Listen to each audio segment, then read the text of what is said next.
Abang dengerin dulu. Ya, Abang bakar bendera merah putih di Malaysia.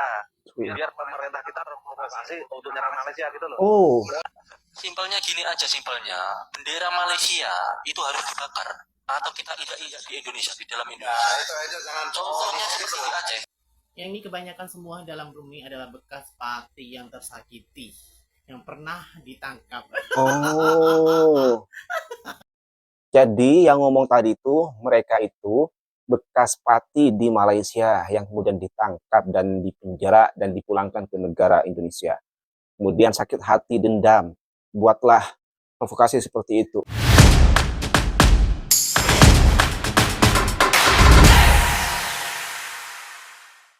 Hai, Assalamualaikum warahmatullahi wabarakatuh. Welcome back to my channel. Jumpa lagi dengan saya, Mr. Bas. Apa kabar Anda hari ini? Semoga dalam keadaan baik-baik saja, sehat walafiat, dan dimurahkan rezekinya. Amin ya rabbal alamin. Saudara, kali ini saya akan kembali mereact video-video rekomendasi dari subscriber. Ada beberapa video yang akan kita tonton bersama-sama dan entah video tentang apa itu. Tapi sepertinya kalau video itu sudah direkomendasikan ke saya untuk di-react dan diulas, artinya video itu ya cukup lumayan bagus untuk dibahas. Intinya begitu ya. Oke, tanpa berlama-lama, mari kita tonton videonya bersama-sama. Ya, kita tonton satu persatu. simpel nih karena mereka itu saya nggak mau cari orang lain dulu. Bukan itu bang. Abang dengerin dulu. Ya, Abang bakar bendera merah putih di Malaysia. Biar pemerintah kita terprovokasi untuk nyerang Malaysia gitu loh. oh nggak mau. Saya sudah suka hati. Sebentar. Apa saya salah dengar? Tadi itu ada salah seorang yang mengatakan suruh membakar bendera merah putih di Malaysia agar pemerintah Indonesia terprovokasi. Apa saya tidak salah dengar? Dan sepertinya ini dari logatnya itu orang Indonesia yang ngomong, bukan orang Malaysia. Sebentar, ini ada apa nih? Ini sepertinya obrolan di TikTok, di suatu room gitu ya. Ada beberapa orang di sini yang sedang ngobrol dan membahas tentang tadi meminta membakar bendera merah putih di Malaysia agar pemerintah Indonesia terprovokasi. Maksudnya apa? Oke, kita lanjut saja dulu ya. Kok jadi penasaran nih saya? Oke, kita ulang dulu aja. Barangkali saya salah dengar tadi itu yang soal suruh bakar bendera merah putih di Malaysia. Kita ulang lagi. Oke. Simpel nih karena mereka itu saya nggak mau cari orang lain dulu. Bukan itu bang. Abang dengerin dulu. Ya, Abang bakar bendera merah putih di Malaysia. Biar pemerintah kita terprovokasi untuk nyerang Malaysia gitu loh. Oh, oh nggak mau. Saya sudah suka hati. Itu sama aja gini bang. Itu kalau seperti itu sama aja dengan kekonyolan. Konyolan itu. Indonesia Malaysia bukannya perang, tapi kita. jadi betul, saya tidak salah dengar. Jadi ada salah seorang yang menyuruh orang Indonesia, mungkin orang Indonesia ini ada di Malaysia sekarang, suruh bakar bendera merah putih agar Indonesia terprovokasi dan menyerang Malaysia. Waduh, ini penjahat ini. Ini nggak bisa nih dipelihara nih. Ini mesti dikasih tahu nih. Siapa nih yang coba-coba untuk merusak hubungan kedua negara ini? Betul-betul biadab ya. Oke, lanjut. Nah, untungnya yang orang tadi tuh yang lainnya tuh tidak mau, malah dia mengatakan ini suatu yang konyol untuk dilakukan gitu ya. Oke, lanjut saja. Yang akan ditangkap. Iya, nanti di investigasi kita yang ditangkap, kita yang masuk.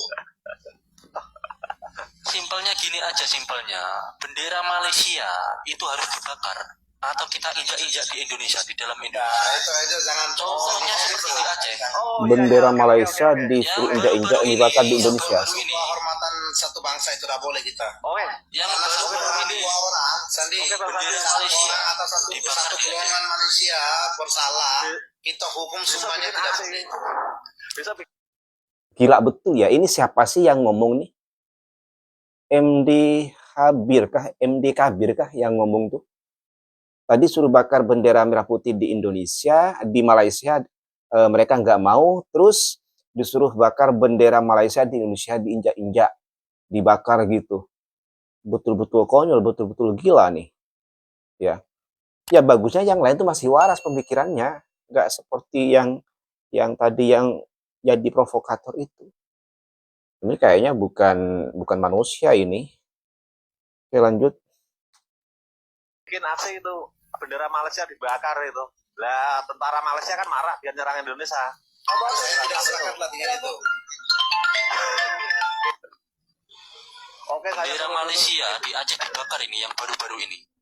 Nah, ini pada koyak ini orang Malaysia ini. Nah, lah kan nganu Malaysia ini kan Bukan udah dengan diserbu cara sama Atas kan membakar kalah bendera. udah.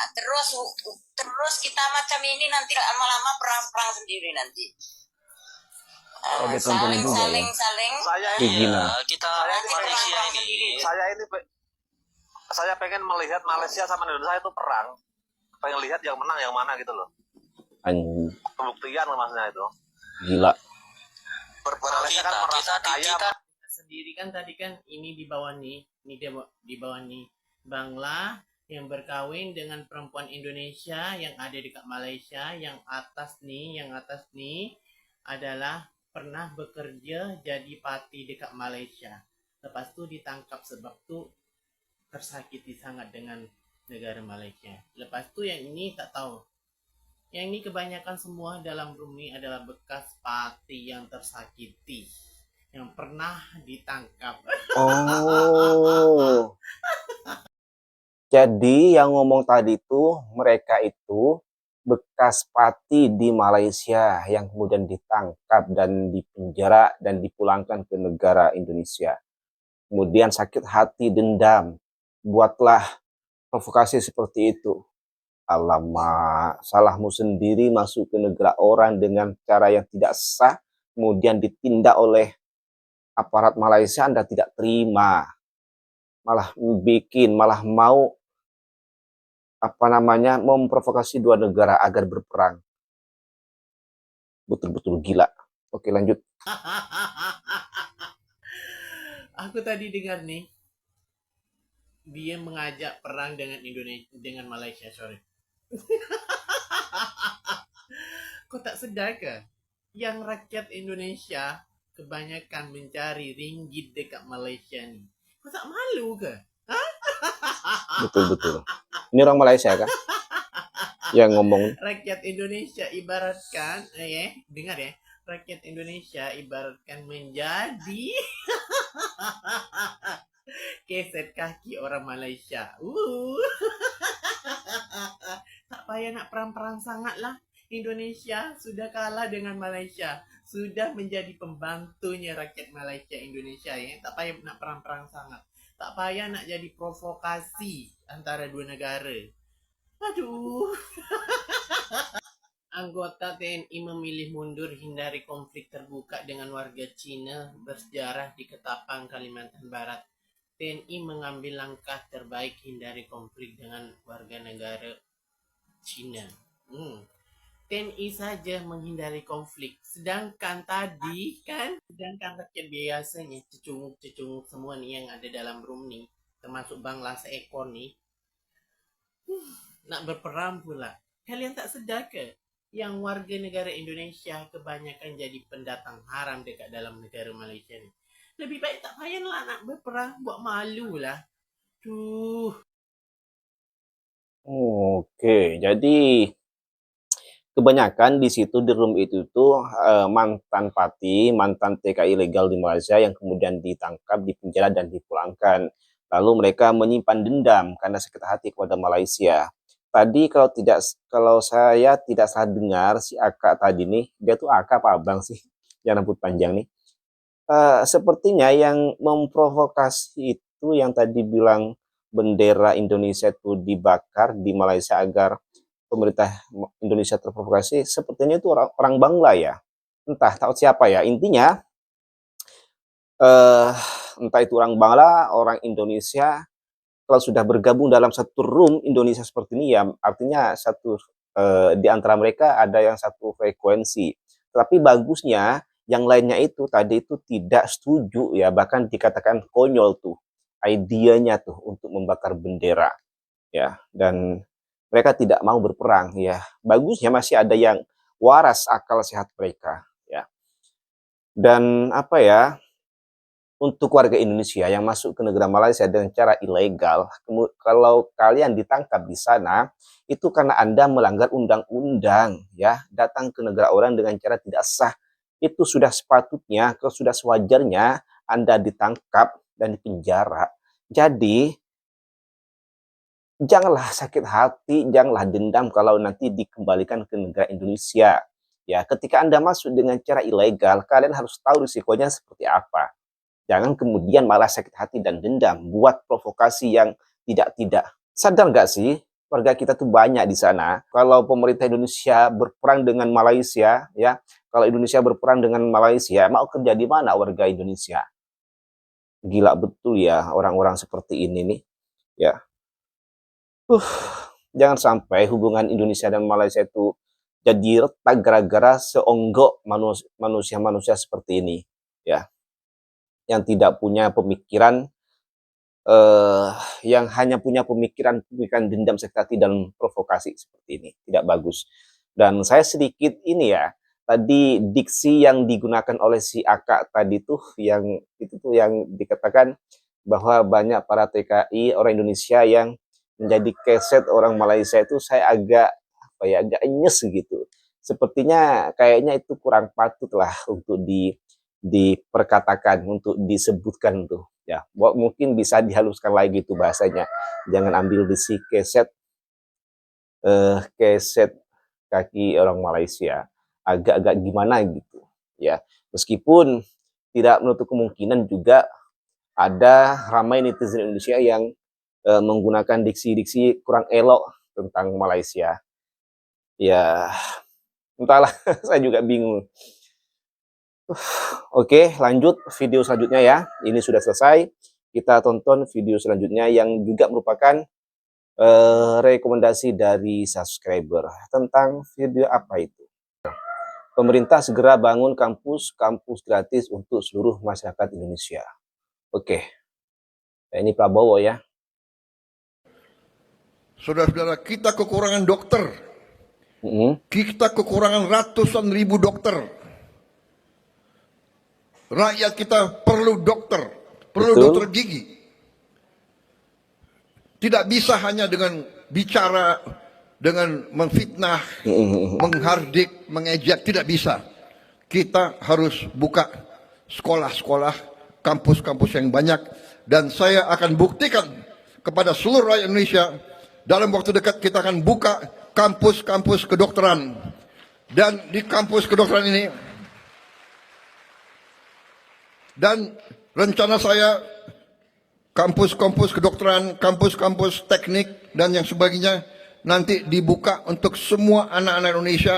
Dan mereka tidak boleh bayar, dibayar oleh negara. Tapi jangan omon-omon, Pak ya, betul-betul diaplikasikan tuh. Saya ingin anaknya tukang pemulung bisa jadi insinyur, bisa jadi dokter, bisa jadi pengusaha, bisa jadi jenderal. Itu cita-cita saya, saudara-saudara. Saya akan bangga melihat itu. Ya, menteri-menterinya pada mengangguk-ngangguk ya. Ini proyek baru nih, gitu. Ya, menteri-menterinya pada mengangguk-ngangguk ya. Prabowo bilang kita akan bangun kampus-kampus gratis ya. Menterinya pada mengangguk-ngangguk. Waduh, ini lahan baru nih untuk korupsi ini, gitu ya. Prabowo ini sebetulnya bagus nih ya. Bagus Prabowo nih, dia punya jiwa pemimpin, dia betul-betul ikhlas ingin memajukan negara Indonesia. Tapi masalahnya, menteri-menterinya itu yang kebanyakan tidak beres. Dan lagi Prabowo ini suka dibodoh-bodohi oleh menterinya, suka dikasih info yang tidak betul ya. Apa yang terjadi di lapangan itu tidak sesuai dengan laporan yang disampaikan oleh menteri-menterinya kepada presiden. Ini sampai dipertanyakan oleh netizen nih, apakah presiden ini tidak melihat sosial media ya? Bagaimana sebetulnya yang terjadi di luar sana? Apakah presiden ini cuma menerima laporan dari para menteri-menterinya? Kalau menterinya itu mengatakan bahwa di lapangan itu keadaannya sedang baik-baik saja, tidak ada masalah, kemudian Prabowo percaya begitu saja tanpa melihat bagaimana sebetulnya yang terjadi di luar sana. Ya, ini bukan saya yang ngomong, ini netizen dan para ahli politik yang mengatakan demikian. bahwa Prabowo ini suka dibohongi oleh menteri-menterinya. Tidak sesuai laporan yang disampaikan dengan fakta yang di lapangan. Prabowo, ya usia boleh tua, tapi janganlah mudah dibohongi oleh menteri-menterinya, ya. Seperti yang saya bilang tadi, Prabowo ini bagus. Dia betul-betul ikhlas mau memajukan negara Indonesia. Tapi masalahnya menteri-menterinya ini yang tidak beres. Apalagi menterinya itu titipan dari presiden sebelumnya. Itulah yang bikin nggak beres. Apalagi si Bahlil tuh. Itu betul-betul musuh masyarakat tuh. Tapi masih dipelihara sama Prabowo. Oke, tadi bicara soal dokter ya, yang katanya masih sedikit. Nah, memang betul, ya ini fakta. Di tingkat Asia Tenggara tuh, ketersediaan dokter profesional tuh masih kurang dari standar. Ya, begini, saya punya artikelnya nih. Bahkan jumlah dokter kita itu persentasenya, rasionya itu kalah dari Malaysia. Ya, rasionya itu kalah dari dokter Malaysia. Ini saya punya artikelnya nih. Rasio dokter per 1000 penduduk di negara-negara ASEAN 2024. Yang menduduki ranking pertama itu Singapura. Kemudian Malaysia. Terus Indonesia ada di nomor berapa? Ada di 3 terbawah. Unggul dari Laos dan Kamboja. Bahkan kalah dari Timur Leste nih. Rasio dokternya. Ya, ada di posisi berapa nih? 1, 2, 3, 4, 5, 6, 7, 8, 9. Ada di posisi 9 di Asia Tenggara nih. Rasio dokter per 1000 penduduk di negara-negara ASEAN 2024.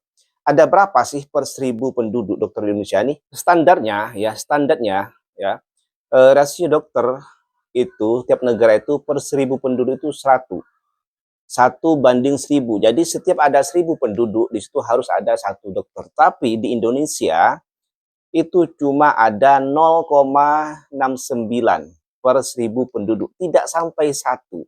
Artinya ini boleh dikatakan dokter di Indonesia itu melayani sekitar 1.300 penduduk per 1 dokternya. Seharusnya 1 dokter cuma menangani 1.000 penduduk idealnya. Tetapi di Indonesia 1 dokter menangani 1.300 penduduk. Ya, itu karena kurangnya dokter di Indonesia. Sementara di Malaysia berapa? Sementara di Malaysia itu ada di peringkat kedua setelah Singapura ya, yaitu rasionya sebesar 2,32 banding 1000 penduduk ya, lebih dari standar ya, lebih dari standarnya, ideal banget nih, yang super ideal. Kemudian dilanjut Brunei dengan rasio sebesar 1,91 per 1000 penduduknya, jadi menempati posisi 3 dan seterusnya gitu ya, kalah jauh dari Malaysia. Rasio dokter Indonesia dengan Malaysia ini kalah jauh. Indonesia cuma 0,69, anggaplah 0,70, tidak sampai 1, sementara Malaysia itu 2,32 per 1000 penduduknya. Wow. Ya, maka dari itu sudah jelas kualitas kesehatan Indonesia dan Malaysia itu amat jauh berbeda. Oke, lanjut video yang ketiga. Kita tonton video yang ketiga, apa ya? Sering didiskriminasi dan birokrasi etnik, bangsa, dan agama, penantian 60 tahun akhirnya terjawab. Masyarakat Hindu Jakarta punya rumah ibadah mandiri. Wow. Selama 60 tahun akhirnya punya tempat ibadah sendiri, rumah ibadah sendiri. Wow, 60 tahun itu bukan penantian yang sebentar, itu lama sekali tuh. Oke, kita tonton videonya ya. Saya datang sendiri. Kebetulan merantau ke Cirebon kan dari Medan, terus ya udah dapet info ada acara ini, makanya saya datang tadi. Ini sepertinya video agak lama ya, bukan video baru-baru ini. Mungkin tahun 2024 atau 2025 video ini. Acara kami adalah acara budaya dan juga acara yang sudah direncanakan jauh dari beberapa bulan lalu, hampir 1 tahun yang lalu.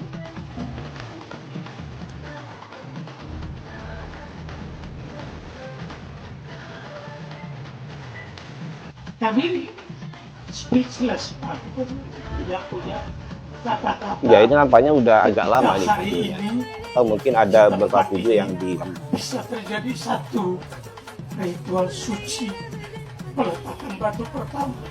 pembangunan Sampai menangis ya tempat per hari. ibadah untuk masyarakat Tamil yang sudah ratusan tahun di Nusantara ini, hampir 60 tahun di DKI tidak berhasil, Pak Gubernur.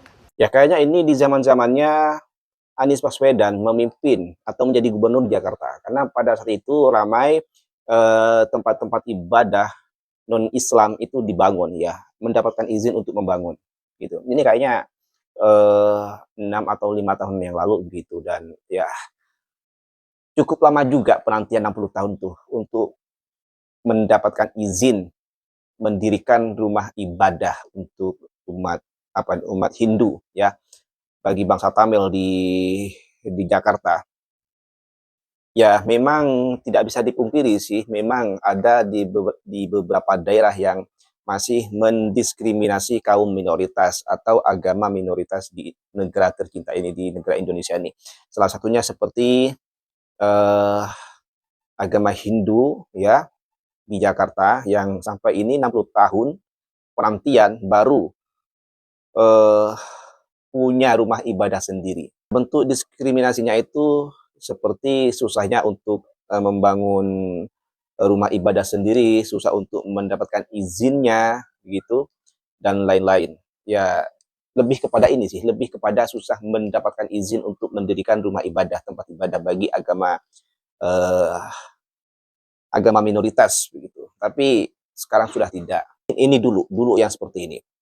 Dan bagaimana dengan di Malaysia? Apakah sesusah itu untuk mendirikan tempat ibadah bagi agama-agama lain selain Islam? Ya, kalau dulu di Indonesia memang sesusah itu untuk mendapatkan izin bagi agama-agama di luar Islam. Tetapi sekarang sepertinya rakyat sudah mulai terbuka, ya pemerintah sudah mulai terbuka, tidak lagi mempersulit rumah ibadah, tidak lagi mempersulit membangun tempat ibadah agama-agama minoritas. Dan di Malaysia sepertinya tidak ya, tidak susah sepertinya untuk membangun tempat ibadah. Tempat ibadah selain tempat ibadah agama Islam, tempat ibadah orang Islam maksudnya begitu. Oke, mungkin cukup sekian konten pada kali ini. Dan sebelum saya menutup konten kali ini, saya cuma ingin berpesan kepada warga negara Indonesia. Ini berkaitan dengan video yang pertama tadi itu, yang soal provokasi itu, Indonesia dan Malaysia.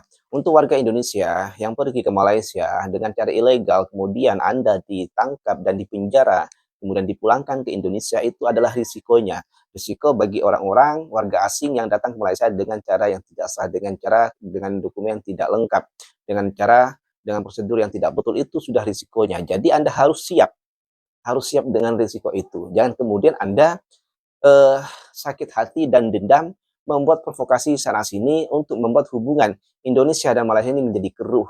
Ya, jangan membuat netizen semakin punya sentimen negatif pada Malaysia dengan narasi-narasi yang tidak baik. Ya, padahal kesalahan itu terjadi pada diri Anda sendiri, masuk ke negara orang tanpa aturan. Ketika ditangkap, dipenjara, dipulangkan, Anda tidak terima. Ya, sama halnya dengan Indonesia, apabila ada warga asing masuk ke negara Indonesia dengan cara tidak sah, dengan cara tidak betul, maka akan diperlakukan yang sama. Ya, ini bukan cuma di Malaysia, di Indonesia pun juga seperti itu. Kalau ada warga asing yang ilegal di negara ini, yang masuk secara ilegal. Oke, mungkin cukup sekian konten pada kali ini. Kurang lebihnya saya mohon maaf. Sampai jumpa di next konten. Wassalamualaikum warahmatullahi wabarakatuh.